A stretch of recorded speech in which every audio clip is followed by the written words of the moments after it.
ফেসবুকের কাজ শিখা নিয়ে আজকে কিছু কথা বলতে চাই। দেখবেন অনেকেই আমাদের জনপ্রিয় কিছু কন্টেন্ট ক্রিয়েটররা আছে, তারা ফেসবুকের কিভাবে কাজ করতে হয়, কিভাবে ভিডিও আপলোড করতে হয় এবং কিভাবে ভিডিও ভাইরাল করতে হয়, ফলোয়ার কিভাবে আনতে হয়, এসব সিক্রেট বিষয়ে তারা কোর্স করায়। ঠিক আছে? তো আমাদের মতো আমরা যারা মানে একবারে নতুন আছি, আমরা কি করি, তাদের কথায় পরিচিত হয়ে আমরা তাদেরকে নক দিই, ইনবক্সে হোক বা তারা তো যোগাযোগের একটা মাধ্যম দিয়ে দেয়, আমরা তাদেরকে নক দিয়ে থাকি যে ভাইয়া আমি তো কাজ শিখতে চাই বা আপু আমি তো কাজ শিখতে চাই। তখন তারা মানে একটা কোর্সের ফি দেয়, যে এত টাকা ফি, 800 টাকা, 1000 টাকা, 1500 টাকা, যে যেভাবে নেয় আর কি। নিয়ে তারা একটা বেস করে যে এই বেসে 8 জন, এই বেসে 10 জন, একটা টাইম দেয়, অমুক টাইম থেকে ক্লাস শুরু হবে। তারপরে আসলে ক্লাস শুরু হয়। তারপরে যখন শিখতে যায়, ঠিক আছে, শিখতে গিয়ে দেখে যে আসলে কিছুই নেই, শিখার ফেসবুকে আসলে কিছুই নেই, সিক্রেট বলতে ফেসবুকে কিছুই নেই। ঠিক আছে, অনেকে মনে করে যে যারা বড় কন্টেন্ট ক্রিয়েটর আছে, যাদের ভিডিওতে মিলিয়ন মিলিয়ন ভিউ আসে, যে মনে হয় তাদের সিক্রেট কিছু আছে। আসলে কিন্তু সিক্রেট বলতে কিছুই নেই ফেসবুকে। দেখেন এই যে তাজু ভাই যে ভাইরাল হলো, সে কি সিক্রেট কিছু জানতো? অটোমেটিকলি সে ভাইরাল হয়েছে। ফেসবুক কাকে কখন কিভাবে ভাইরাল করবে এটা কেউ বলতে পারে না। তো আমাদের কন্টেন্ট ক্রিয়েটাররা কি করে, ক্লাসে নিয়ে যায়, নিয়ে সবাইরে, যদি কারো পুরাতন পেজ থাকে, দেখে দেখে বলে যে পেজে কাজ হবে না, এটা না কইরা নতুন একটা খোলেন।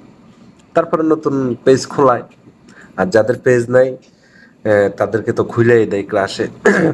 খুলে দেওয়ার পরে ক্লাস করানো হয়, একটা দুইটা তিনটা, পরে আবার গ্যাপ দেয়। আজকে তার এই সমস্যা, সে ঘুরতে গেছে, সে শুট করতে গেছে, যাক সে কন্টেন্ট ক্রিয়েটার, যেহেতু তার তো ভিডিও আপলোড করাই লাগবে, তাই না?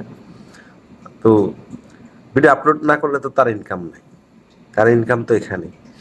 আচ্ছা যাক, ক্লাস করায়। এরপরে আহ, আস্তে আস্তে তখন মানে সবাইকে বলতে থাকে যে দেখেন আপু বা ভাইয়া, আপনারা তো কাজ শিখতেছেন ভালো কথা, কিন্তু আসলে নতুন পেজ দিয়ে মানে ইনকাম পর্যন্ত যাওয়া খুব টাফ বিষয় বর্তমানে। কিন্তু আপনাকে প্রথমে কোর্সে নিয়ে যাবে যে আপনাকে ইনকাম করানো পর্যন্ত কাজ শিখিয়ে দেওয়া হবে, এভাবে বলে।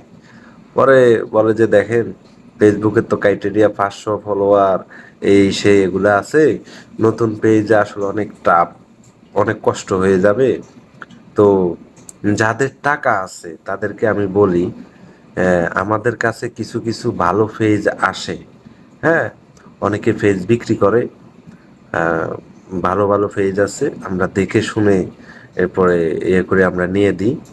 তো যারা ক্লাস করে তারা তো মনে করে ভাইয়া তো বা আফু তো অনেক বড় একজন কন্টেন্ট ক্রিয়েটার, সে কি আর আমাদেরকে খারাপ পেজ দিবে? দিলে তো তার বদনাম হবে, তাই না?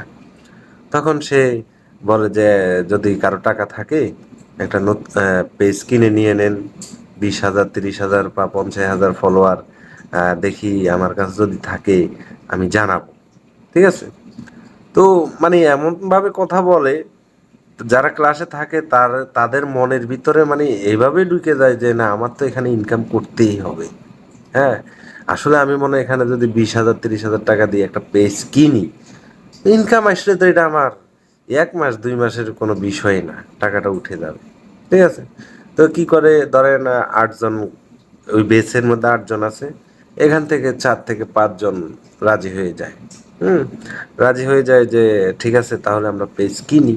কষ্ট হলো 20,000 টাকা দিয়া একটা পেজ কিনি, 25,000 ফলোয়ার বা যে যার থেকে যেভাবে দাম নিতে পারে আর কি। তারপরে বলে ঠিক আছে, আমি যদি আমার কাছে পেজ থাকে আমি জানাবো, আমি গ্রুপে জানিয়ে দেব। এই যারা কাজ শিখে তাদেরকে নিয়ে একটা গ্রুপ খোলা হয়। হ্যাঁ, আমি গ্রুপে জানিয়ে দেব। তো কি করে, ক্লাস চলা গেলে হঠাৎ করে একটা পেজের স্ক্রিনশট দেয়, এত হাজার ফলোয়ার, 50,000 ফলোয়ার। হ্যাঁ, পেজটা অনেক মানে গ্রো আছে, ভিউ আছে, এই সেই নানান হ্যান ত্যান এগুলো দেখায়। পেজটা অনেক ভালো, আমি যাচাই করে দেখছি। যদি কেউ নিতে চান আমার সাথে যোগাযোগ করেন ইনবক্সে, তখন ইনবক্সে নেওয়া যায়, ওই যে চিপাই নেওয়া যায় যেটাকে বলে আর কি। কোনো কিছু মার্কেটের দাম, যেমন অনলাইনে কোনো কিছু কিনতে চাইলে আপনারা যখন কমেন্ট বক্সে বলেন যে প্রাইসটা কত, তখন কি করে বলে যে চিপাই আসেন, মানে ইনবক্সে আসেন। সেম এখানে এরকম। তারপর যে ওখানে একটা দাম দর হয়, সে একটা দাম বলে, হয়তো বা এই আর একটা দাম বলে। ধরেন সে বললো 25,000, আমি বললাম যে ভাইয়া আমার কাছে তো 20,000 আছে। এইভাবে একটা বইলা বইলা মোটামুটি একটা 22-23 হাজার একটা মধ্যস্থার মধ্যে পেজটা ইয়া হয়। তখন সে বলে আমি পেজটা ঠিক আছে আমি নিচ্ছি, আপনি টাকাটা পাঠাই দেন। হুম। পেজটা নিয়ে আমি সব কিছু চেক টেক কইরা একেবারে ওকে কইরা আপনারে বুঝাই দিব। ঠিক আছে? আর কিছু ফ্রি ভিডিও আছে বা যেগুলোতে কপিরাইট আসবে না, এরকম কিছু ভিডিও তাদের থেকে নিব। আপনি প্রথমে এগুলো ছাড়বেন, পরে আস্তে আস্তে আপনি নাম চেঞ্জ করে আপনি আপনার ইয়ে করুন। আর যদি পেজের কোনো সমস্যা, আমি তো আছি। আর আপনি যদি দেখতেছেন পেজ আপনি পারতেছেন না, তখন আমি আবার বিক্রি করে দেব, আমি সেল করে দেব, সমস্যা না, আমি তো আছি। তা আপনি কি করলেন? তার কথা প্রতারিত হয়ে বা পরিচিত হয়ে যেটাই বলেন, পেজটা নিলেন, সে আপনাকে পেজও দিল। হ্যাঁ, এখানে সে 2 নম্বরই করে নাই যে আপনার টাকা মেরে দেবে, তা না, আপনাকে পেজ দিয়েছে। কিন্তু আদৌ সেই পেজটা আগে কি ছিল?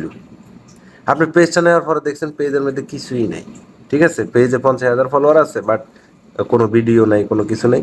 কিছু ইসলামিক মানে ইমোশনাল কিছু, হয়তো দুই একটা ওই যে ফ্রি ভিডিও বলছে না, কপিরাইট ফ্রি ভিডিও, সেগুলো আছে। ঠিক আছে? তো আপনারও তো সে 2-4টা দিয়ে দিল, ওই ফ্রি ভিডিও আপনি ছাড়লেন, কিছু ভিউ হলো।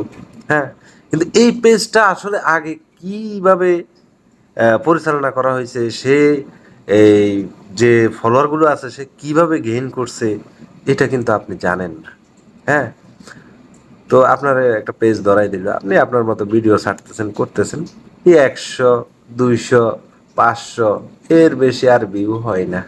প্রথম কয়দিন হয়েছে ওই যে কিছু ফ্রি ভিডিও ছাড়ছেন, এই কারণে হয়েছে। কিন্তু এখন যখন আপনি আপনার ভিডিও ছাড়তেছেন, আপনি আপনার ক্যাটাগরি নিয়ে, রান্নার ভিডিও হোক, হাসির ভিডিও হোক, ইমোশনাল ভিডিও যেটাই হোক, ছাড়তেছেন, এখন আপনার তো আর ভিউ হয় না। হুম? আপনি কি করতেছেন? আপনি বাধ্য হইয়া কয় যে কিছুদিন পরে ওই যে ওই ভাইয়াকে, ওই আপুকে নক দিচ্ছেন যে ভাইয়া আমার তো পেজের কোনো